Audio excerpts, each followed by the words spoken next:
మూసీ ప్రక్షాళన ప్రాజెక్టు చుట్టూ రాజకీయ సెగలు రాజుకున్నాయి. కాంగ్రెస్ ప్రభుత్వం చేపట్టిన ఈ ప్రాజెక్టు వల్ల వేలాది కుటుంబాలు నిరాశలవుతున్నాయని బీఆర్ఎస్ నేతలు మండిపడుతున్నారు. తాజాగా మాజీ మంత్రి ఎమ్మెల్యే సబితా ఇంద్రారెడ్డి గారు ముఖ్యమంత్రి రేవంత్ రెడ్డిపై నిప్పులు చెరిగారు. అభివృద్ధి అంటే ప్రజల కళ్ళల్లో నీళ్లు తేవడం కాదని, కేసీఆర్ గారి పాలనలో మానవత్వం ఉండేదని ఆమె గుర్తు చేశారు. చాలాసార్లు సుధీర్ రెడ్డి గారు కూడా ఇబ్బంది పడ్డారు. పైన చెరువులకి వెళ్ళి నీళ్లు రావద్దు ఆపేద్దామని కిందున్న కాలనీ వాళ్ళు ఇబ్బంది పెట్టినా నీళ్ళ వంపు ఎక్కడుంటే అక్కడే పోతుందని చాలాసార్లు అందరినీ కన్విన్స్ చేసిన సుధీర్ రెడ్డి గారు కూడా ధన్యవాదాలు. ఎందుకంటే అక్కడ రాజకీయం చేయకుండా ఎవరి కష్టమైనా కష్టమే అని ఆలోచించున్నారు.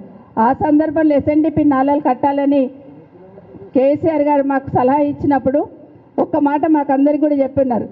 నీళ్ళ వంపు ఎట్లుంది అట్లనే ఎస్ఎన్డిపి నాల పోవాలని వితండవాదం తీసుకురాకండి. నీళ్ళ వంపు ఒక్కొక్కసారి కాలువలన్నీ కూడా కబ్జాలు అయిపోయి ఇండ్లు కట్టుంటారు కాబట్టి అట్లా తీసుకోకుండా రోడ్లు వెంబడి తీసుకోండి ఎస్ఎన్డిపి నాలని చెప్పి అంటే అభివృద్ధిలో కూడా మానవత్వాన్ని చూపించినారు కేసీఆర్ గారు. కానీ ఈరోజు రేవంత్ రెడ్డి గారు ప్రజలు ఎంత ఏడుస్తుంటే అంత రాక్షసానందం పొందుతున్నట్టుగా అనిపిస్తూ ఉంది. నిజంగా ఎక్కడ చూసినా కూడా ఈరోజు మూసీలో దాదాపుగా 1,00,000 కుటుంబాలు ఎఫెక్ట్ అవుతాయని చెప్తా ఉన్నారు. నిజంగా మూసీ బ్యూటిఫికేషన్ వాళ్ళు అనుకున్నట్టు తీసుకుంటే 1,00,000 కుటుంబాలు ఎఫెక్ట్ అవుతాయని ఇప్పటికే స్పష్టంగా అర్థమవుతా ఉంది.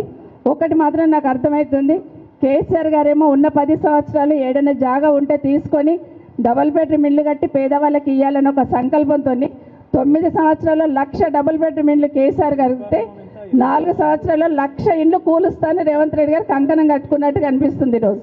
కానీ